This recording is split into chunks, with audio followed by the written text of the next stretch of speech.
and today I'm going to be showing you how to make a baguette. Now, baguette to me is one of the nicest breads that there is because it has this wonderful crispy crust. So how do you get a crispy crust? Well, there's a lot of different steps you need in order to achieve that. First and foremost, you need to start with a lean dough, alright? So what makes dough lean? The fact that it does not have sugar and it does not have fat in it. In fact, baguette dough is made up of 4 different ingredients. And right here in front of me are the 4 different ingredients that we need. First of all, we need to start with the flour, alright? Flour is critical to the success of this, alright? This is hard flour or bread flour. And what that means is that there is a protein called gluten inside of it, and the gluten is really, really important in the development of the texture and the crumb, ultimately, of the bread, alright? Then we have salt over here. Salt is very important. Just as in cooking, salt brings you flavor, but more importantly, the salt helps develop and strengthen gluten that you find in the flour that gives the bread its texture, alright? What's important about the salt as well is that it helps control the fermentation. It helps retard or control the action of this, which is yeast, alright? Now, yeast is a microorganism. It's a living entity, basically. It requires moisture, a positive temperature so it can thrive in, and it needs food as well, alright? So the yeast feeds off of the natural sugars in the flour over here, alright? And then our final ingredient over here is warm water, alright? I am now going to mix the dough. I'm going to use a technique called the straight dough method.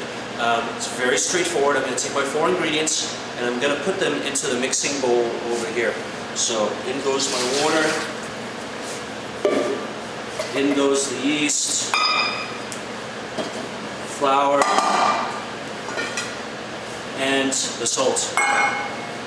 Close the safety cage, bring the bowl up, and I've got the machine set on speed number 1. And I'm going to just start mixing the ingredients. With the straight dough mixing method, as you can see, all the ingredients go in at once. Alright? And what you do for the first mix is basically combining all the ingredients together. Alright? This should take about 3 minutes. Once all the ingredients have mixed together and we have something that resembles a dough, then we can increase the speed. So the dough here is still in its first mixing stage. The ingredients are coming together nicely. The first stage is very important. We're not interested in developing gluten quite yet. We're more interested in making sure that all the ingredients are mixed consistently and evenly together and that the dough is coming together. In the mixer, we are using a dough hook attachment. The dough hook is critical because the design of the dough hook is designed to mix the dough together and, more importantly, to develop the gluten within the dough. So the dough is now mixing on the second speed. The second speed is critical because what is happening now is gluten is being developed, all right? Gluten is critical to the success of bread. Without gluten, bread would not have its structure. As the yeast ferments within the dough, gas is created, gas and alcohol is created. Now, as this gas is created, it is trapped within all the gluten strands found in the bread. And that, of course, lets the bread rise, and ultimately when it's baked, it gives bread its crumb and its ultimate structure as well.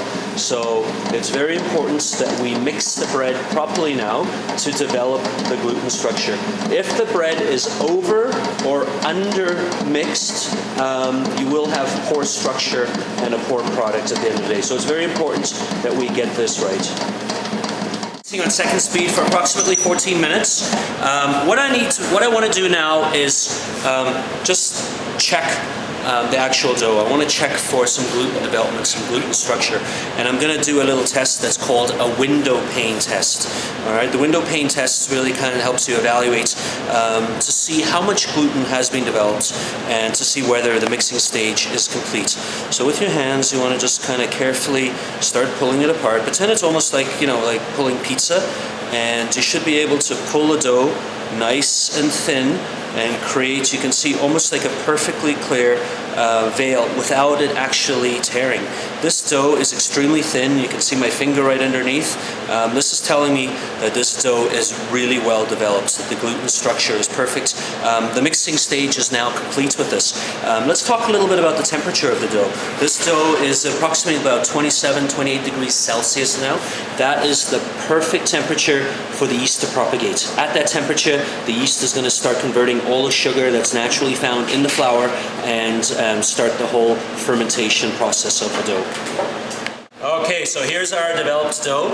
I'm going to just lightly dust this insert. Just kind of helps after the fact to get the dough out. And I'm just going to push it in here like so. And I'm going to wrap this up nice and tight because we don't want the dough to actually dry out while it's fermenting. And we're just going to leave it in a nice warm kitchen, and we're going to leave it for approximately 1 hour. After that, we will come back and start forming it. Alright, so it's been approximately 1 hour now, and the dough has undergone a lovely fermentation. You can see some of the characteristics. It's really, really grown and expanded. It's got a wonderful aroma. You can smell all the gas and the alcohol and that coming off there. It's a lovely smell of fermentation. So I'm going to just lightly dust my bench and very gently remove the bread from here. And then I'm going to do something called a pull and fold. Before, in the old days, we used to punch it down a lot, but what we're finding is by doing a pull and fold, it gives the bread a little bit nicer structure, and it's just a simple matter of just gently folding the bread over like this. The pull and fold is very important because what it does is help distribute the temperature within the dough, and also just helps release some of the gases, and to a certain degree helps with a little bit of the gluten as well. I'm just going to put this back in here and leave it for approximately 10 minutes, and then we're going to come back and we're going to start portioning it and then forming it. Alright, so we are now ready to pre-form our dough. So as always, just very gentle hands, always. We've got to a great deal of care to ferment this dough, so I'm going to deflate it too much. So I'm now going to scale this up to 320 grams. You can see the nature and the consistency of this dough. It's very light, very airy, it's very warm to the touch, and it really smells very, very appealing. So using a dough scraper, going to portion it 320, and you want to work fairly quickly with this, especially here in Calgary. We literally have no relative humidity, so the dough tends to dry out very, very quickly. So it's important to work fast.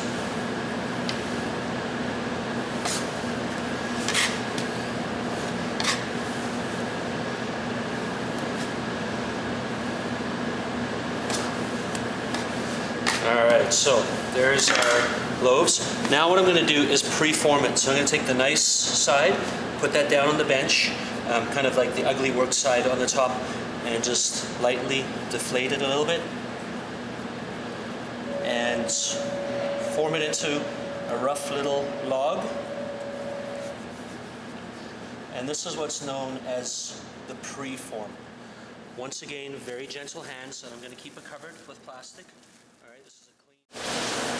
Alright, so our pre-formed loaves have been on the bench for a couple of minutes, and they've relaxed, they've leavened a little bit, and once again with gentle hands I'm going to lightly just dust the bench, and with gentle hands put it down, seam side up, alright, and then with the heel of my hand I'm going to deflate the dough a little bit, fold it in half,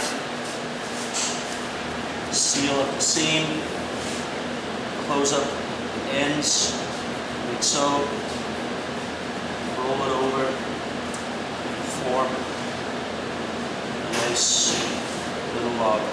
Then with my hands, I'm going to just gently start at the center and roll out like this. Roll a little bit extra on the ends. Look for the seam. Something I like to do is just put a little bit of flour down on the bench, dip the seam onto the flour, And then over here I've got some sheet trays inverted upside down with some parchment on top. And I'm going to do 3 baguettes to a sheet. Place the bread seam side down. Nice straight line, just like that. My loaves are now in the proofer box.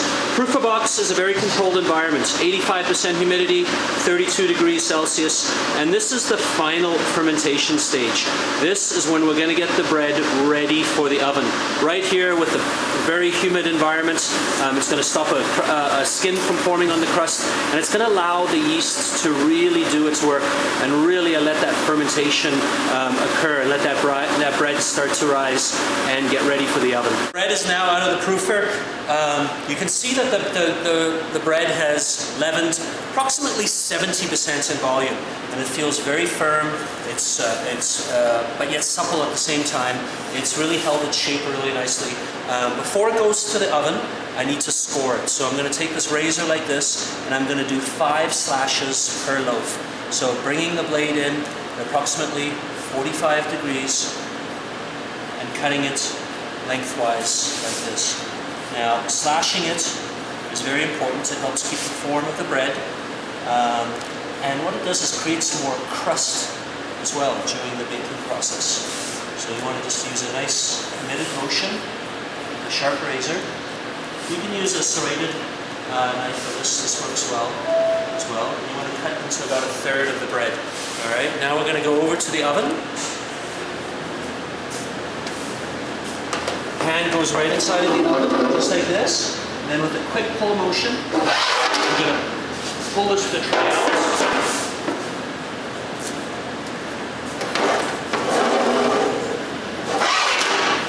There we go. Now the bread is loaded into the oven, just like so. Close the door. I got the oven set at 250 degrees. All right. And now I'm going to hit it with steam. The steam is critical to building and developing crust. Now, so the loaves are undergoing a phenomenon known as oven spring. What's happening is, of course, the yeast, of course, is very, very active in the hot temperature of the oven. The yeast remains active till 60 degrees Celsius. At 60 degrees, that's when it's killed or destroyed. So what's happening as that dough is heating up, of course, the yeast is very, very active, and you get a very rapid rise of the bread. That phenomena with that rapid rise is known as oven spring. All right, so this bread is just about done. I want to talk a little bit about the manner. What I'm going to do is just pull this paper out just like this. I'm going to talk a little bit about the manner of the bake here.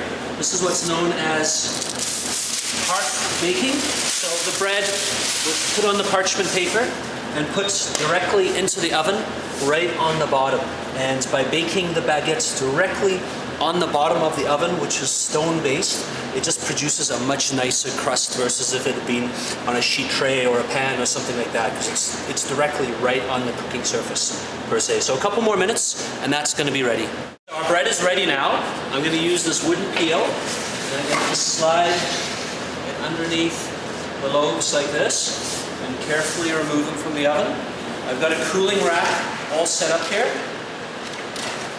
Alright, let me recover the next 2 rows. Alright.